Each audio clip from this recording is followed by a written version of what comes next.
মেয়ের মৃত্যুর বিচারের দাবিতে মুখ্যমন্ত্রী শুভেন্দু অধিকারীর সাথে দেখা করেছিলেন তামান্না খাতুনের মা সাবিনা ইয়াসমিন। সেই ঘটনার 24 ঘন্টার মধ্যেই দুজনকে গ্রেপ্তার করা হয়েছিল। এবার 48 ঘন্টার মধ্যেই আরও 6 জন অভিযুক্তকে গ্রেপ্তার করা হয়। এখনো পর্যন্ত এই ঘটনায় গ্রেপ্তারের সংখ্যা 19 জন। সাবিনা ইয়াসমিনের করা অভিযোগের তালিকা অনুযায়ী এখনো 5 জন অভিযুক্ত অধরা রয়েছেন।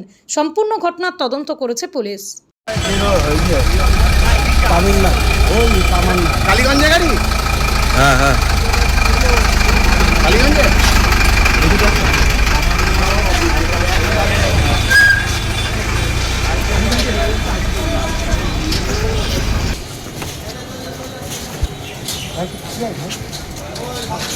বয়স্ক আছে রুগী পড়ে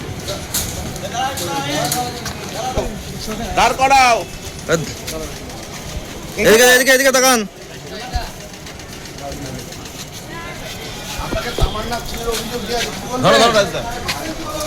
কি বলবেন? নিজের বাড়িতে সোলার লাগান, বিদ্যুৎ বিল হবে শূন্য। বিশদ জানতে যোগাযোগ করুন।